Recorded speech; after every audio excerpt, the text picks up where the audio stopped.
I know he's not here. But, you see this ball and the game, he called it proof.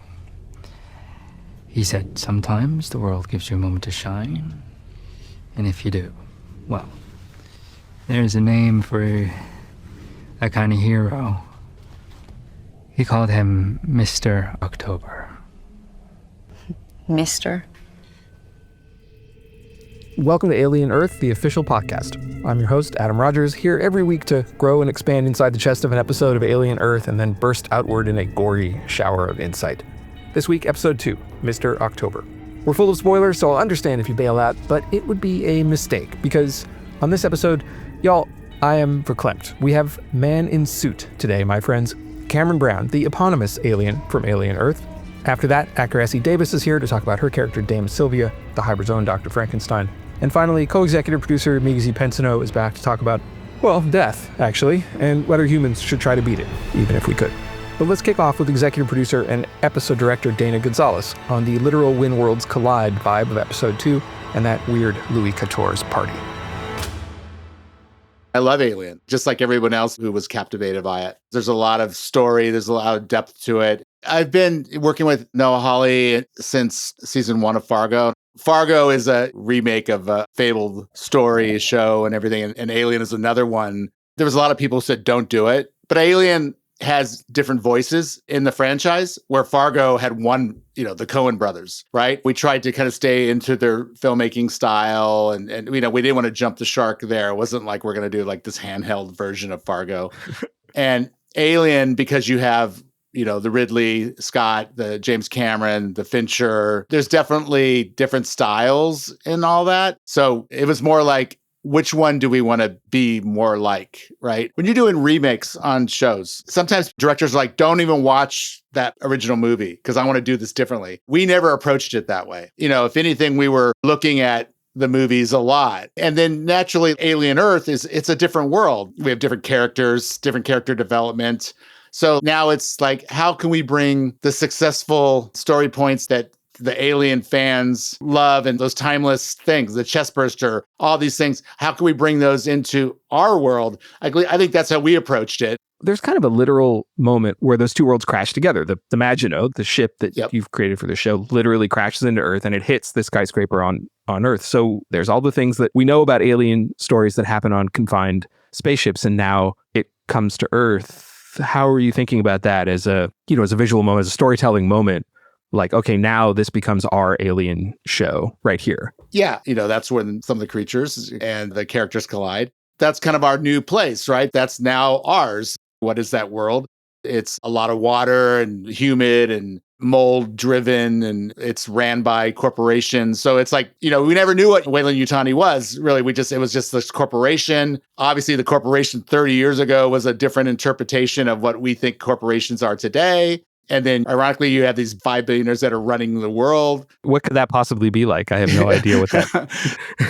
It's very relatable, actually. Yeah, we have this civics thing that's happening in the world, in front of us. That's where you can jump the shark a little bit, too, with a franchise, because everybody's like, whoa, whoa, whoa, we're not in the spaceship. What the hell is that about? And that's where I think we make it our own. We spend a lot of time on the Maginot in the first hour. We kind of give the audience, ground them into like, here's the alien world that So we gave them that. And then now we have to tell an 8-hour story versus a 1.5 to 2 hour movie, right? Well, you have a lot more room to spread out in a TV show and do different or unexpected things. For instance, there's this scene where the rich people are having a Versailles-themed party and the xenomorph just wreaks gleeful vengeance against the oligarch guys. It's one of my favorite parts, but it's also a look at the socioeconomics of this world, right? I mean, that building, the rich people live on the top. The poor people live on the bottom. So when the ship crashed and they were subterranean, that was like all the poor people. Like the movie Parasite, right? This is where they live underneath. And then the lordship, that's who that guy is. He lives on the 65th floor. And these people don't even know what the hell's going on in the world. And it's so absurd because the ship's crashed in there and he's like, no, we're having this party. Well, and it's dumping the xenomorph into a J.G. Ballard skyscraper just for a second as a way to introduce the world. but also to say, here's the class stuff that's in a lot of the Alien movies coming much to the fore. It's going to be a lot more important as the show goes on. So Prodigy is one of the corporations equivalent or co-equal with Weyland-Yutani running the planet Earth in this world. Prodigy is run by Boy Cavalier. He's this trillionaire genius. And I want to know, do we actually think he's smart, or does he think he's smart? He's obviously a genius. And I think geniuses can go the wrong direction just as easy as they can go the correct direction, but he's stunted. So he's emotionally like a 12-year-old. Okay, so how does him being stunted change his motivations, though? Because he says in this episode explicitly, part of his hope in designing hybrids is building something that he can have an intelligent conversation with. Does he really think that for something to be smarter than him, it'd have to be part robot? Yeah, I think maybe the component of the hybrids that Boy K didn't fully think through was the human part, and that humanity is going to challenge them because Wendy has a brother and wants to get back with him. That's like a human part. That's not the machine part. Arthur, he's tracking her and he's like, oh, she's communicating with the brother. And then that's how she learns how to control the system. And they're like, holy shit, she's more powerful than we even thought. Well, that power is driven by her emotion, which again, no one saw that coming. I don't think they thought like her emotion would mathematically collide with her AI powers and teach itself how to run the system, because that's how emotionally she's going to get into Joe's life. So there's going to be this kind of collision of humanity and machine and what wins. And, we'll see more of that later.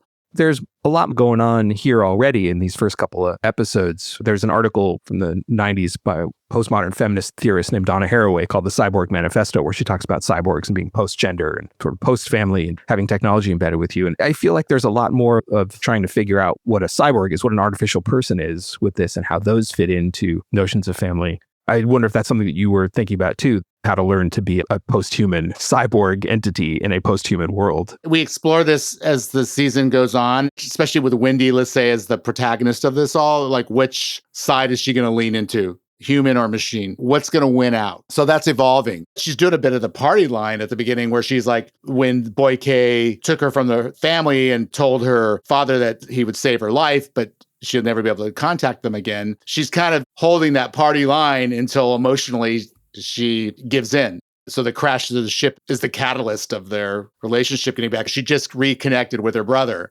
just convinced him that she is Marcy. And now he's ripped away from her, from the xenomorph. She has to save him. And again, without giving away too much, you start seeing the choices that Wendy has to make. Dave is hinting there that the hybrids are always kind of in between the other character types on Alien Earth. There's a difference, though, between a robot implanted with human consciousness and a robot that thinks it has a human consciousness. I'm not even sure Dame Sylvia knows for sure which it is here, and she helped build them. So let's go to S.E. Davis, who plays Dame and can give a sense of what's going on in the mind of one of Neverland's adults in the room. I was just so excited to have an Alien script land on my doorstep because I was a massive fan of Alien. My husband, Justin Kurzel, who is a fantastic film director, when he and I first got together when we were in our 20s, and he said, you have to watch this. Haven't you ever seen Alien? Oh my God. And so he introduced me to Alien and Aliens. And then when I met Noah and he said, yeah, we really want to base it mostly on that first and second, on Alien and Aliens. That's the world we're going to be in. I'm going, I am totally in. My character doesn't get to go on the spaceship, but our first walk through the spaceship was like being a little kid. And, all of us walking through going, the lights, oh my God, the switches work. Things like that. It's like, wow. I mean, it's just like gives me goosebumps thinking about it now. Just walking into those sets was pretty extraordinary. Okay, so you're seeing these incredible spaceships. You're on set in Thailand. There's like people from all over the world working on the set with you. What was that like? What was the vibe on set like? And did it change the way you approached the job? I just really loved working with the Thai crew as well as the international crew. We had people from all over the world, as we had actors from all over the world working together.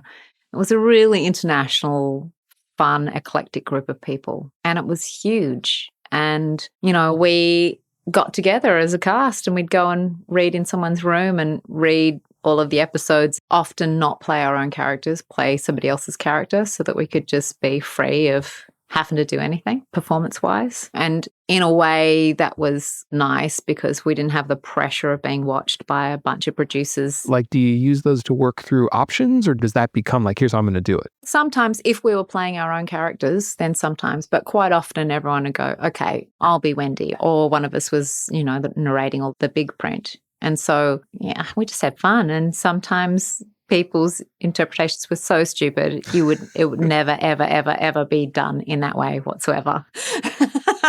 Actually, up until the morning of my first day shooting, I was doing a different accent. Really? I had this kind of, I would say, hybrid French international school accent, as if I'd studied pretty much around the world, which is really beautiful and probably very accurate, but I guess a little risky as well. In the end, I bravely became the Australian. So. Even early on, it's clear that Dame Sylvia is really central to the story. You must have realized that when you were reading scripts. How did you think about creating that character? Well, she's quite a complicated character because she's not only an incredibly successful scientist, she's a woman who had to do a hell of a lot to get into that position and maintain that position. Her aim is to make humankind immortal, but it has to be humankind, not just a machine that looks like a human. She has a very delicate struggle with helping nurture a human morality in a world where morality is very questionable. And she's also handling a boss who has given her this opportunity. And yet he's also highly volatile because he's essentially been a child genius and has had very little good parenting. It's right there in his name, right? He's fetishizing remaining a child.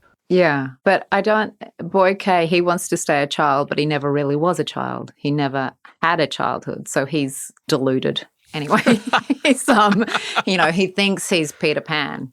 She has been like a mother to him. They've been engaged in this relationship for at least the last decade. So she's managed this genius as a child who has never really had a childhood. So she's managing a lot of different kinds of relationships. She's managing relationships with the hybrids. She's managing this relationship with Boy K. She's managing her actual relationship because she works with her husband. There's a lot of different dynamics. Relationship management. And it eats into her time. That's right. It's hard to actually do science when you got all that going on.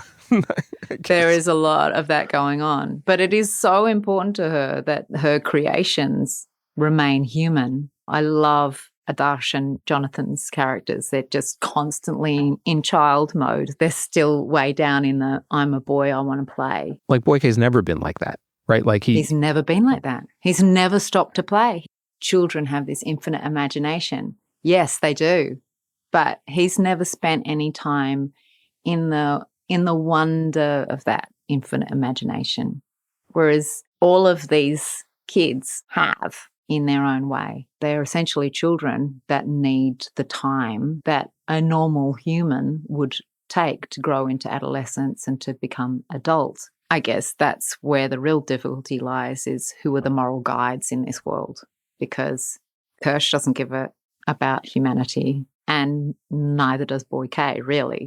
So Arthur and Dame Sylvia, we're in a very powerful position, but we've got to hold on to the reins of this horse really tight in order for that human element to be protected. She's basically going, I have made humankind immortal.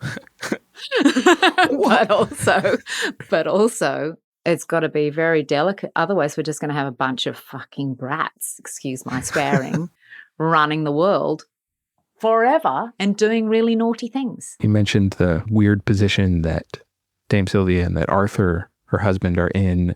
Their relationship is also another dynamic in among all of these things that, you wonder how aligned they are. Do they agree with what they're doing, do you think? With each other, I mean.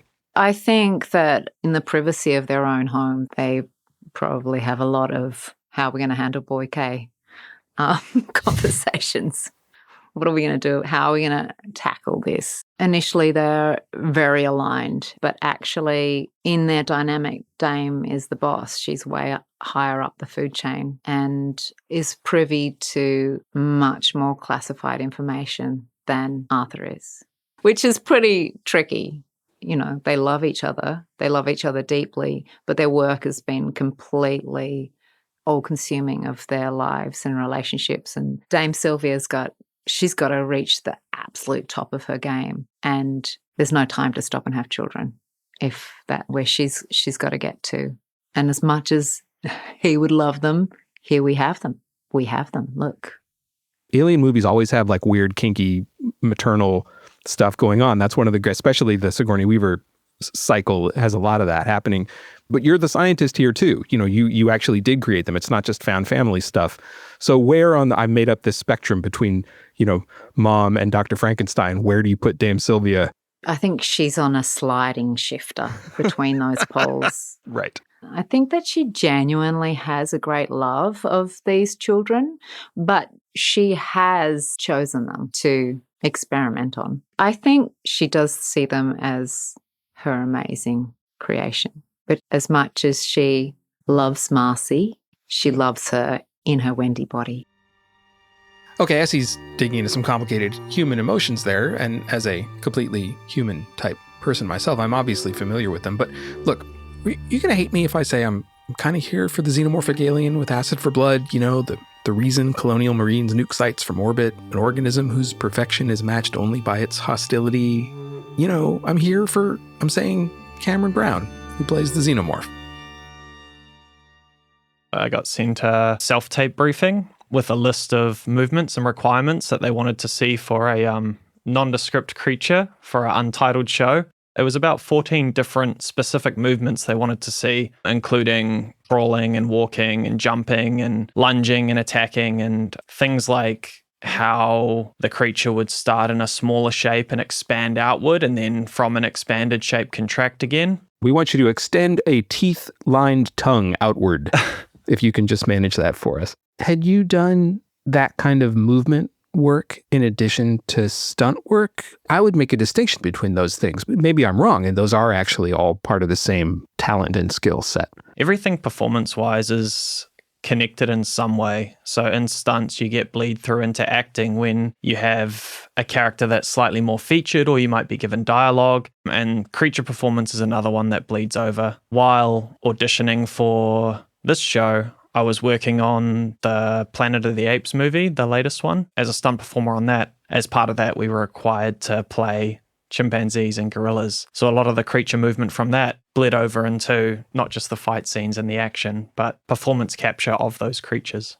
So describe the costume. Like, what are you actually wearing? The costume itself was designed by a team of technicians at Weta Workshop. It's made predominantly of foam latex with silicone additions through it as well. And then it's got fiberglass, which holds the shell of the headpiece together. But it's kind of like a giant, thick wetsuit. Famously, the headpiece is this heavy part. Is it like a helmet that you're putting on, or is it above your head and you're inside it? Are you in it like a mask? Yeah, if you can imagine the shape of the creature, my head lives within the neck, and then the head sits on top of my head. And it's about 1 meter long, and our hero full animatronic version of that head weighed close to 8 kilos. So it's still got a fair bit of weight to it. Wow. Right. Yeah. But parts of the suit are animatronic. So are you controlling that from inside the suit, or it was built by the VFX company Weta? Are they controlling it? That's a part of the Weta team who's puppeting it externally using remote controls to power all the servo motors and animatronics and make the lips snarl and the teeth move and the tongue come out and all of that. That means there has to be a lot of collective teamwork, right? So that while you're doing the large body movements, somebody else is doing the facial expressions, essentially. So that has to be timed. You have to be working with them. They've got to be watching to make that complete. The real spirit of the creature performance is collaboration. So much of it is the team who was working with me. And by team, I mean the Weta technicians who were surrounding me, puppeteering the tail, puppeteering the teeth, and looking at the overall image of what is their art, right? Like the suit is their piece of art that they've designed, and how that can be presented best on camera to show that this creature is scary. How long did it take to get into the suit? It It wasn't too long, to be honest. And by the end of it, we had it down to a pretty fine art. I think at the start of the show, we were allowing about 40 minutes to get fully kitted up. And then by the end of it, we could have that halved. So about 20 minutes to get everything on. That's not bad at all. But if you're wearing it outside in the heat in Thailand, I suppose that would make it more of a chore walking around craft services waiting for this scene. Oh man, I was so well looked after. They always had aircon tents, and if not tents, then these big pipes that they pumped through the jungle to pump aircon over and things like that. That's cool. I mean, literally cool. So once you're in costume, you're on set, what kind of direction are you given on how to move through the space? I remember one of the notes that Noah gave quite early on was, despite the size of the creature, because in the suit with everything on, the creature stands at about 8 feet tall. So you can imagine standing next to that and it looming over you, it's already quite a presence. One of the notes he gave was he wanted me to play against the size of the creature. So despite it being very large, it should still have this grace and kind of fluidity to its movements. And something I took from that was the different ways the creature moves in different states. So in a state where it's not actively attacking and it's kind of stalking through the ship, it's more slow and everything's more like graceful and fluid. But then it has that sudden like explosive kick. As soon as it's go time and ready to attack, it changes from this sort of drifting movement to very direct and straight on and on target. It is interesting because you worked on Planet of the Apes. So there's a living creature to draw from there for those movements. But it's not like you can go to a zoo and look at a xenomorph and see what they're really like. So were the films source material for you?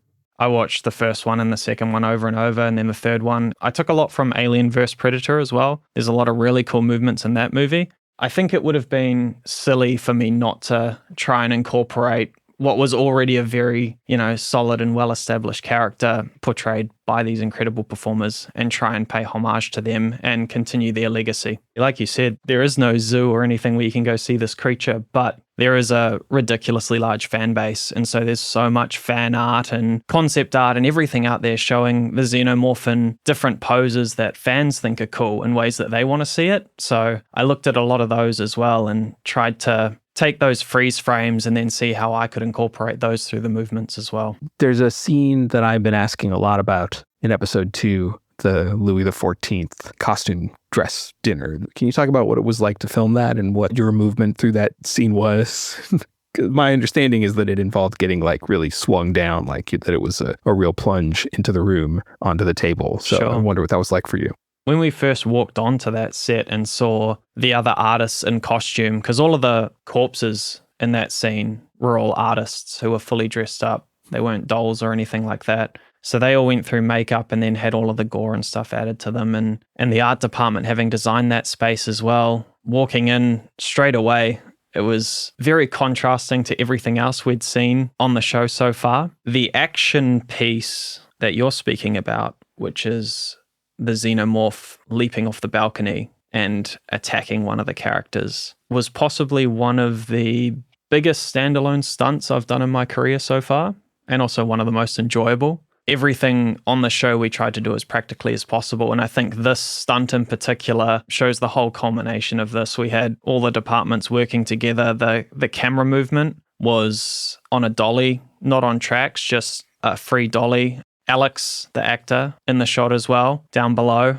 I was positioned in the costume up the top on the balcony. Then we had special effects with detonated glass for a chandelier, a balustrade, and then a table down the bottom. And of course, the stunt team directing all of the action and having me positioned on wires ready to leap off this thing. And then all of that preparation we do comes down to maybe 2 seconds of flight time in the air where everything has to go off at once. The jets go bang, bang, bang, and I leap. Alex looks up, sees me for a split second, then gets out of the way. The camera moves at exactly the right time and captures everything. And I don't think many people get the opportunity in their career to do something like that. And that felt really special to be a part of. That's super cool. So how many takes did you get? It's just the one take?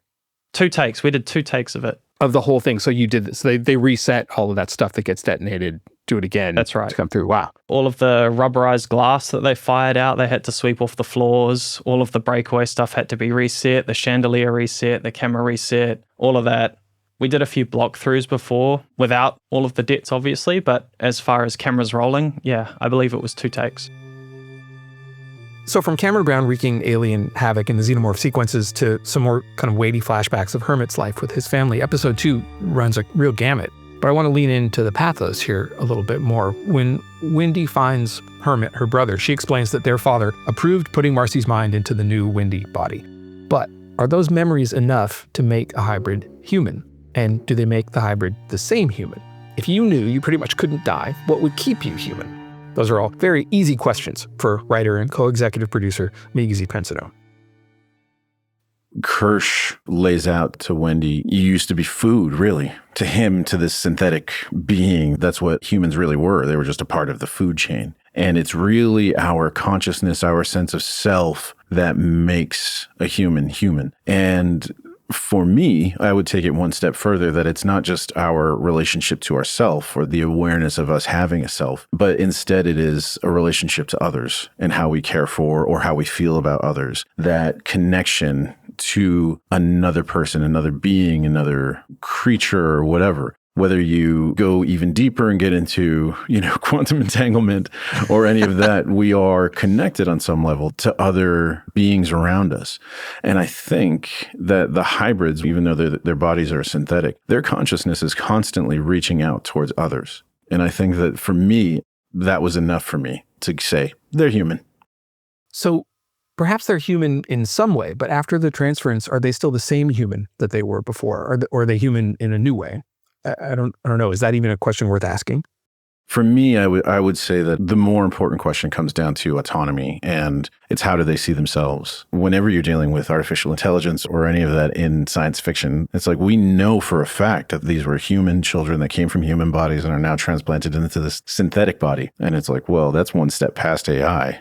Or is it really? Are we just taking the sum of the parts of the brain and putting it into this thing? Does that make it not human now? These are fun questions, and I don't think we have a solid answer. I don't have a solid answer for myself. From a storytelling perspective, they exist in tension with all the other categories of character. They're not quite human. They're not quite monsters. They're not synthetics. They're not cyborgs. They're not adults.